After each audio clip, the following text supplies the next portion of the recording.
Réalisons-nous que cette puissance de résurrection est la plus grande puissance de Dieu. Dans sa parole, Dieu nous a dévoilé que la résurrection est la consommation de son œuvre. Par la résurrection, Dieu a réalisé sa plus grande œuvre.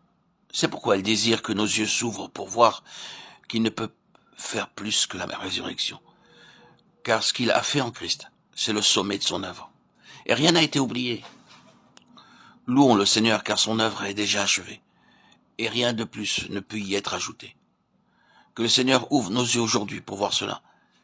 Car en voyant l'infinie grandeur de cette puissance, nous l'expérimenterons aussitôt dans nos vies. Combien il est regrettable de constater que parmi les enfants de Dieu, la délivrance attendue par beaucoup est une délivrance future. Peut-être se produira-t-elle demain ou bien alors l'an prochain. Mais ce que Dieu veut faire voir à ses enfants, c'est que cette délivrance est déjà réalisée et qu'il n'est plus besoin d'en attendre l'accomplissement. Dans la pensée de beaucoup, leur victoire est une chose future. La réponse à leur espérance, leur attente ou leur prière réside dans le futur. Mais par la révélation, nous verrons ce que Dieu a réalisé. La révélation nous dévoile ce que le Seigneur a déjà accompli et non ce qu'il serait en train de faire. Mais beaucoup espèrent être délivrés un jour futur de la faiblesse ou des défaillances qu'ils connaissent dans leur vie. Si seulement ils laissaient Dieu ouvrir leurs yeux, ils comprendraient que ces faiblesses ou ces défaillances ont déjà été traitées sur la croix.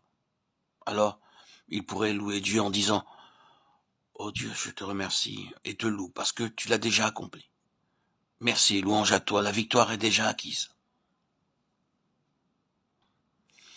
Pour ceux d'entre nous qui ont fait cette expérience, nous découvrons toujours à nouveau la valeur d'Éphésiens 1. Car ce chapitre nous montre que le pardon de nos péchés, notre rédemption et la réception du Saint-Esprit sont des faits accomplis. Ce passage nous dit très catégoriquement que nous avons déjà toutes choses en Christ. La seule qui nous soit nécessaire, c'est la révélation. Si nous avons la révélation, tout ira bien.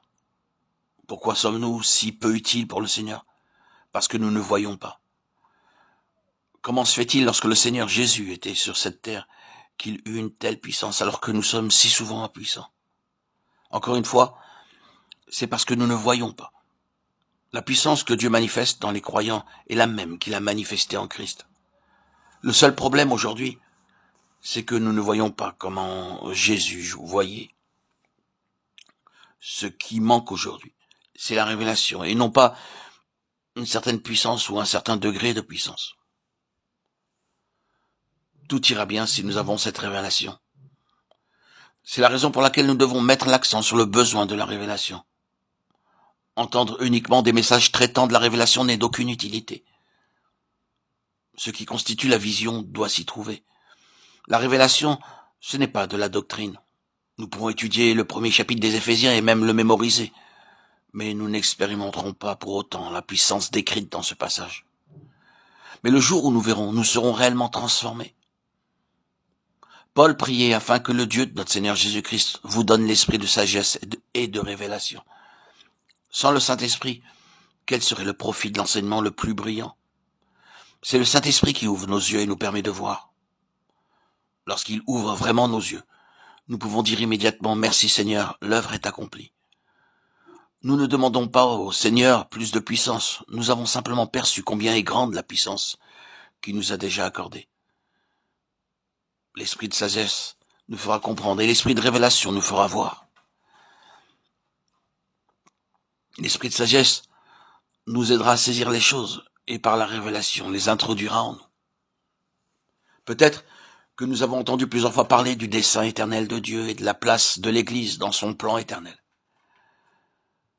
Mais quand avons-nous commencé à nous identifier avec le plan éternel de Dieu? Cela commence avec la révélation, car elle nous permet de voir ce que Dieu a accompli sur la croix, et aussi ce qu'il a préordonné dans l'éternité passée. C'est la révélation qui nous permet de voir l'œuvre prédéterminée de la croix. C'est cette même révélation qui nous fait également voir et expérimenter la puissance de Dieu manifestée dans nos vies. Elle nous incorpore dans l'Église et fait de nous des vases utiles entre les mains de Dieu.